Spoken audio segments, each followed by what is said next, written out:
the angels start to pour down, row after row, group after group, on this plain land. And then the Hamalatul Arsh come, and mankind move towards the place where they will stand before Allah Rabbul Izzah and will be made accountable for their deeds. And they will be lined up one line. There isn't a word being uttered. And Jahannam has been brought, being pulled with 70,000 chains trying to control it. And each chain being handled by 70,000 angels. And when Jahannam sees creations, it hisses towards them, angry because the Lord of Jahannam is angry. And then in this situation, Allah Rabbul Izzah beckons Adam, Ya Adam. So Adam says, at your beck and call, Ya Rabb. All good is in your hands, Ya Rabb. So Allah Rabbul Izzah says, separate the portion of hell from your children. And what is the portion of hell? So Allah Rabbul Izzah says, from every 1,999 for the fire. And as the utterance comes, the hair on the head of babies will grow grey. It will be said to them, certainly you have come to us individually, like you were created in the first place. Rather, you have claimed that we will not make for you an appointed time, Yawm al-Qiyamah. The book shall be placed, and then you'll see the criminals. They are afraid of what's in it because they know the wrongdoings they have done. They're terrified of what's in their record of deeds. And they will say, woe to us, what is it with this book? It does not leave any big deed or small deed except that it is recorded. And they're going to find that which they have done present in front of them, and your Lord does not oppress anyone. The people, they will be given their books either on the right or the left or behind their backs. As for the one who's given his book on his right hand, he will say, look, here's my book, read my book. He's going to be proud, happy, rejoicing. As for the one who's given his record on his left hand, he will say, I wish I was not given my record. He's going to wish that he was destroyed. He's going to say, all that which I possess in this world, it did not benefit me.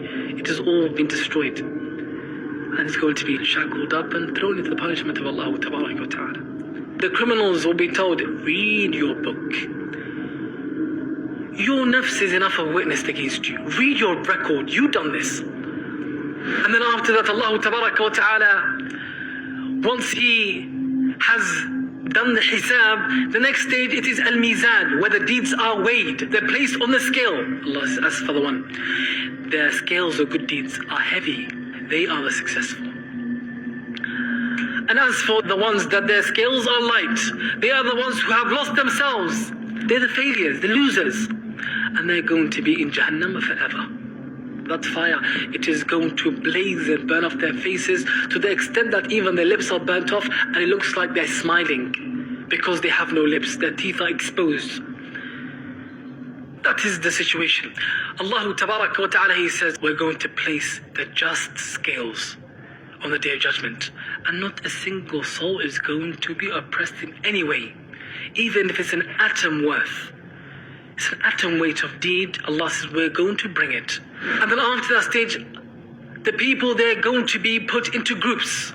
Those who are drawn close. And the second party are the people of the right. And the third party are those who denied, who are from the misguided ones. Those three parties.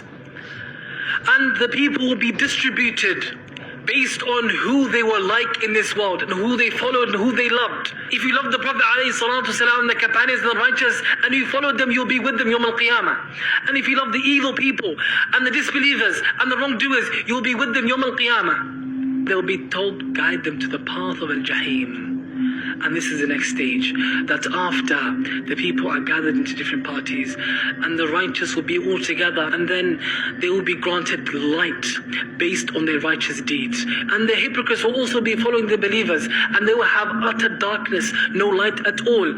Allah said, the day you're going to see the believing men and the believing women, that light is going to be in front of them, and on their side, their right. They're going to have light around them. But we said to them, glad tidings to you. Today, you're going to have gardens of paradise. And Allah, He says, the day that the male hypocrites and the female hypocrites are going to say to the believers, wait for us.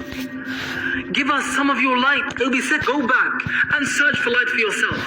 And then there'll be a wall, barrier placed between them. And then once that happens, Now they go to the next stage. And this is the stage that they're going to a bridge.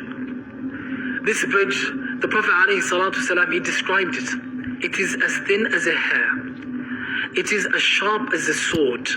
Every single one of us is going to cross that bridge. Amongst the people are those who are going to cross it as fast as light. Amongst the people are those who are going to cross it as fast as a horse. Amongst them are those who are going to cross it as running, walking, crawling.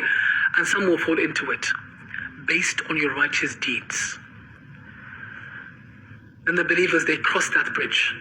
Once they cross that bridge, they get to a stage, and this is one of the final stages before they enter paradise. It is where Allah Tabaraka wa Ta'ala, He gets back all the rights of the people for each other. Allah Tabaraka wa Ta'ala is going to make sure that everyone gets their rights back, and then on top of that, Allah Azza wa Jalla removes all ill feelings and all of hatred and jealousy and all those bad feelings that were in the hearts from their hearts.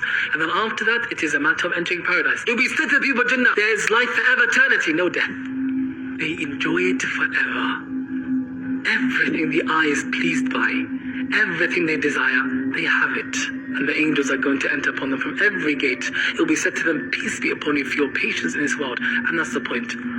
All of this they attained due to their patience. The patience they had in this world. That they were patient with the obedience of Allah Tabaraka wa Ta'ala. Being patient in refraining from what Allah Azza wa Jalla prohibited. Being patient with the painful decree of Allah Tabaraka wa Ta'ala, because they know that this world, it is temporary, and they're going to go to that home of the hereafter, which is eternity, and they're going to be happy forever there. They know that, so they're patient, working hard and striving for that. They're going to be told by the angels, peace be upon you due to your patience.